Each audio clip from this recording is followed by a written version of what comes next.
Selamat pagi Bapak Ibu, saudara-saudaraku, warga jemaat diaspora Danau Indah, teman-teman presbiter, juga saudara-saudara seiman yang berkenan mengambil bahagian dalam persekutuan pagi ini di minggu pertama bulan November, bulan yang ditetapkan oleh Majelis Sinode Gemit sebagai bulan lingkungan, dalam sebuah kesadaran bahwa manusia tanpa lingkungan yang baik, sesungguhnya yang ada hanyalah kecelakaan dan kebinasaan bagi dirinya.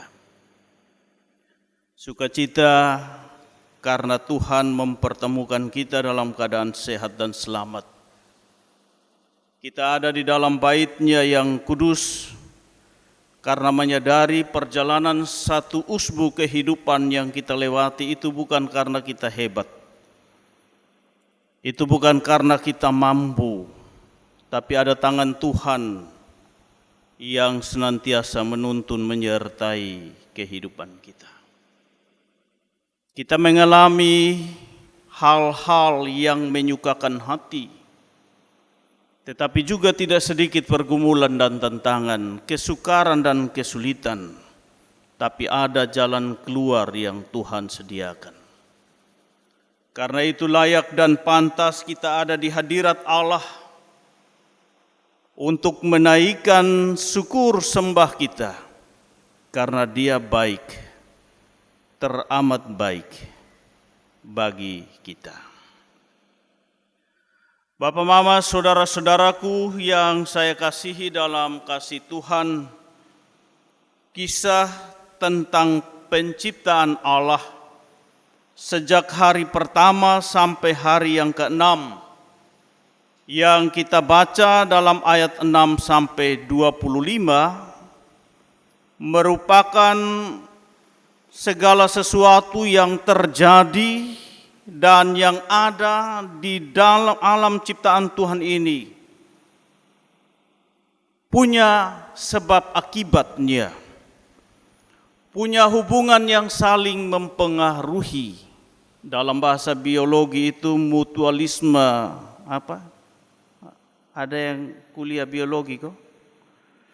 Saling menguntungkan, saling menopang, mutualisme simbiosis.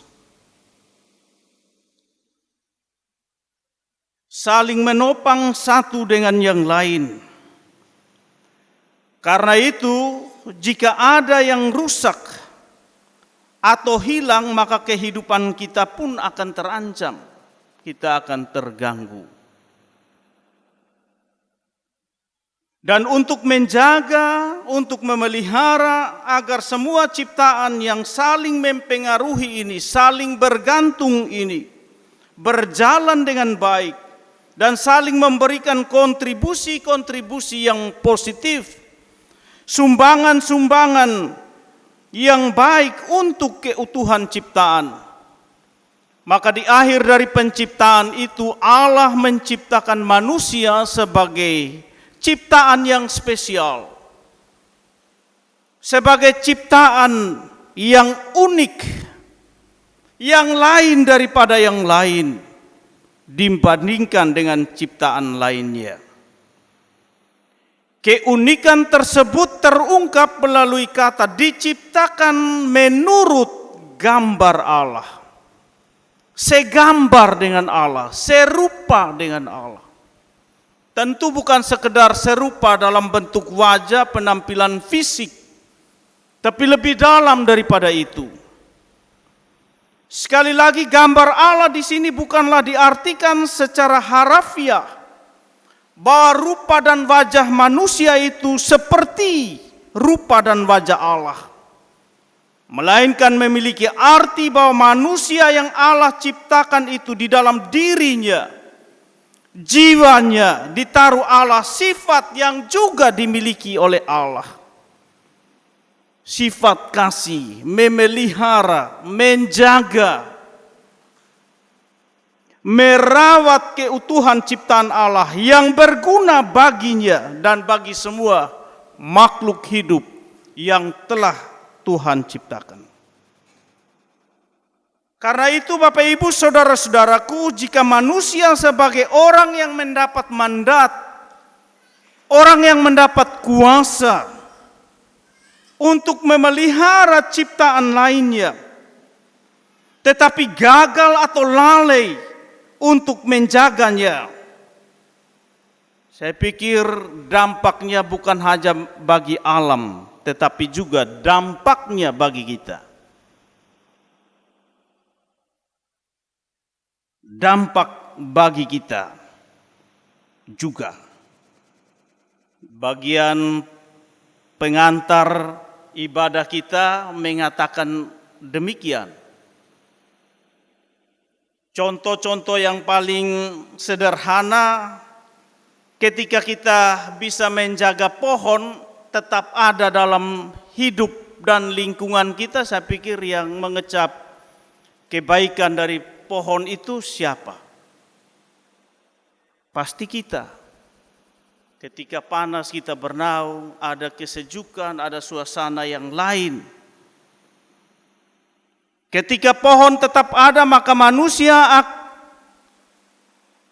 memiliki kesempatan untuk menikmati hasil-hasilnya, ketersediaan makanan, ketersediaan oksigen yang dapat dihasilkan dari pohon melalui proses fotosintesis. Manusia akan kepanasan, akan kekurangan air karena pohon dan hutan punya fungsi untuk menjaga suhu bumi dan menarik air di atas untuk turun ke bumi. Jadi kelihatannya sepele pohon, tetapi fungsinya luar biasa. Jika manusia tidak menjaga, memelihara, merawat ciptaan yang lain untuk tetap hidup dengan baik, maka manusia akan kekurangan protein, yaitu zat yang sangat dibutuhkan tubuh untuk supaya jangan sakit-sakitan lah. Sebaliknya, ketika kita serakah, kita rakus, memakannya tanpa memelihara, maka tubuh manusia pun akan sakit. Seperti orang bilang makan daging ya perlu, tapi kalau sudah kebanyakan, yang merasakan dampaknya bukan orang lain, diri kita sendiri. Darah tinggi, gula darah, stroke, dan stop.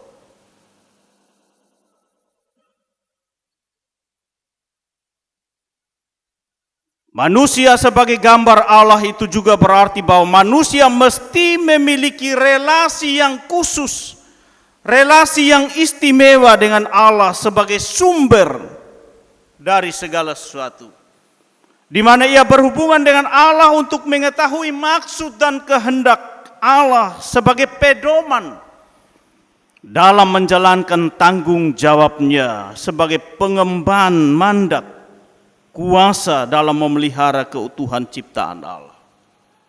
Karena itu kita ada dalam persekutuan-persekutuan seperti ini, bagian dari merawat relasi dengan Allah. Karena saya tahu di tempat-tempat ibadah tidak pernah diajarkan hal-hal yang negatif, yang merusak kehidupan. Di tempat-tempat ibadah kita tidak pernah diajarkan untuk membenci. Jangankan membenci manusia, membenci buah ciptaan Tuhan yang lain. Kita saja diingatkan untuk tidak membenci, apalagi membenci sesama gambar Allah. Atau ada di mimbar-mimbar gereja disampaikan hasutan, provokasi untuk hal-hal yang tidak terpuji. Saya yakin tidak ada.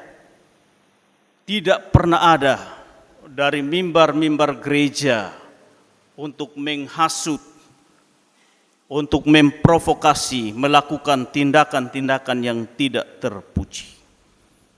Melalui mimbar-mimbar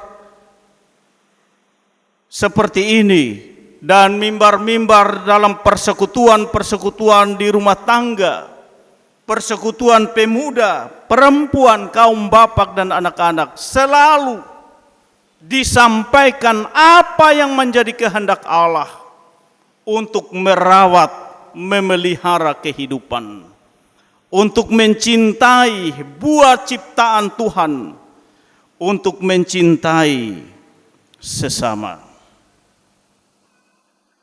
Dari kesimpulan ini kita dapat sebuah pesan untuk ikut dan bertanggung jawab menciptakan suatu keadaan agar kehidupan kita menjadi lebih baik. Jika kehidupan dan keberadaan makhluk lain juga terpelihara dengan baik. Sekali lagi ada simbiosis, mutualisme, saling membutuhkan. Kita tidak pernah bisa hidup lebih baik tanpa lingkungan yang sehat, tanpa alam yang terpelihara dengan baik. Mari kita tanamkan rasa itu. Mari kita ingatkan Tuhan kasih kita mandat, bukan sekedar merawat diri kita, merawat lingkungan. Kadang-kadang ya saya tahu tidak ada di sini ya. Kita ini termasuk jemaat kota. Tapi kadangkala perilaku kita ini babak belur. Masa bikin kandang babi di depan rumahnya tetangga. Saya pikir ini bagian dari keterpanggilan kita untuk mencintai sesama. Kalau kita merasa terganggu dengan bau hewan, apalagi tetangga. Kadang bikin kandang babi persis di meja makannya tetangga, berseberangan kamar. Tanpa upaya untuk kasih hilang bau dengan EM4 kok. Kita merasa enjoy saja. Ada di sini yang begitu kok. Saya berharap janganlah. Saya ingat waktu di Nazaret itu saya pernah pimpin ibadah. Bisa, baru itu kasarnya orang sabu lagi.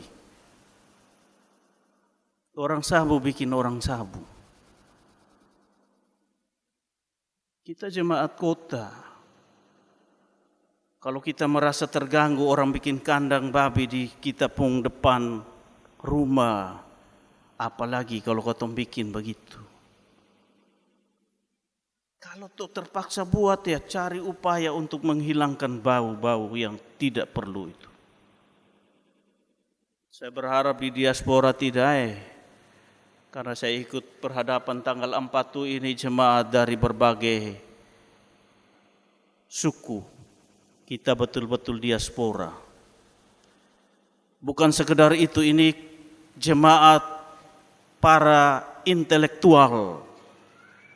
Karena semua hampir 50% mahasiswa pulang belajar dengan baik, bawa perilaku-perilaku yang Tuhan kehendaki. Tidak saja belajar tentang pengetahuan, tapi terus belajar mencari tahu kehendak Tuhan.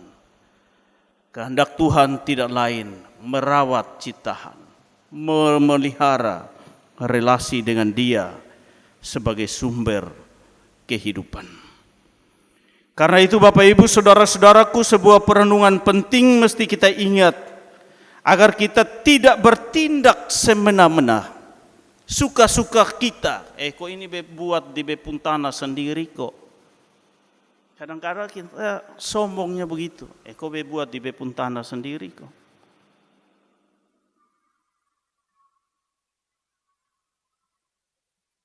Tindakan-tindakan semena-mena seperti itu akan membawa dampak langsung atau tidak langsung bagi kita. Relasi-relasi kita dengan sesama menjadi terganggu. Manusia sebagai gambar Allah yang diciptakan sebagai perempuan dan laki-laki itu juga memiliki makna tentang adanya relasi timbal balik di antara manusia itu. Dan relasi itu memberi pengaruh pada kehidupan manusia. Relasi hukum sebab akibat. Relasi itu menyebabkan kita manusia dikenal juga sebagai makhluk sosial yang hidup membutuhkan orang lain. Saya pikir kita ingat kejadian kita.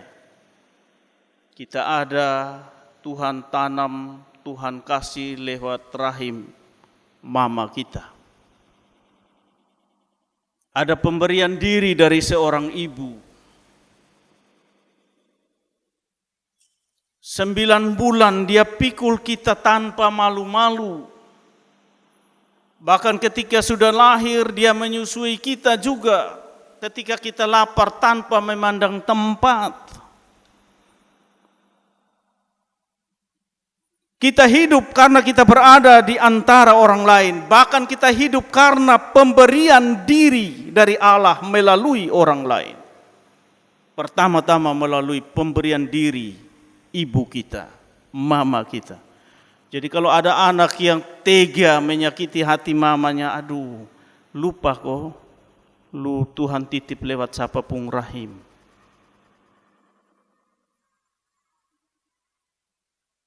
Kita dibantu oleh orang lain.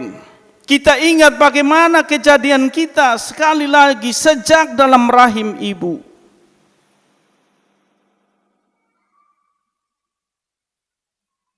Selama masa kita ditolong, dibesarkan orang lain, jika kita tidak patuh, taat pada apa yang disampaikan, maka kita akan mengalami pertumbuhan yang lambat, bahkan berujung pada kematian.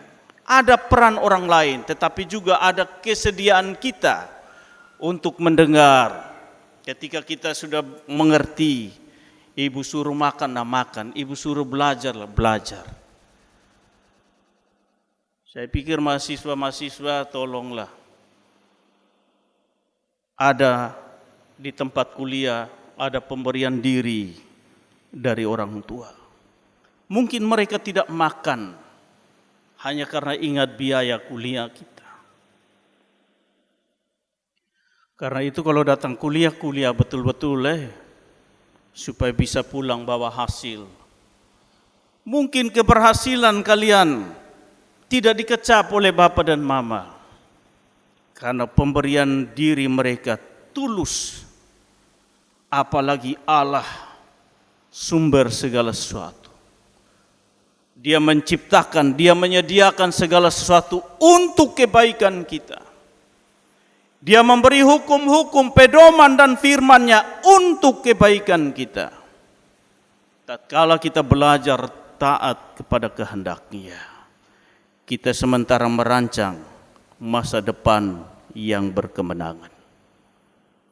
Tatkala kita patuh pada kehendak-Nya, kita akan memperoleh lingkungan yang baik ketika kita mencintai lingkungan di mana kita berada.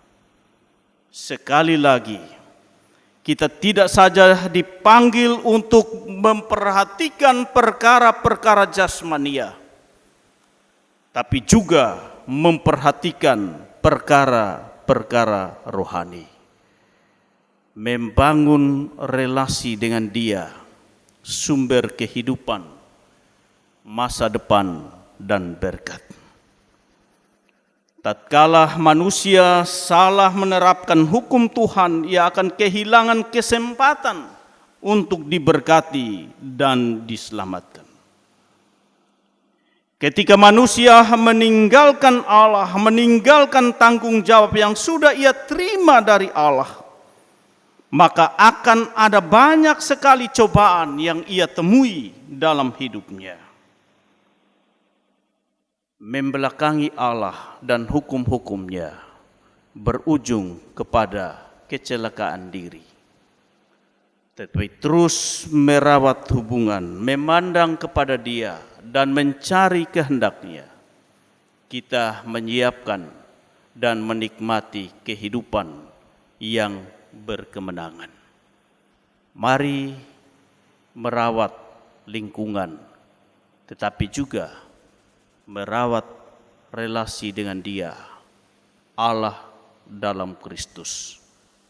Keselamatan kita yang kekal itu. Tuhan memberkati kita dengan firman-Nya.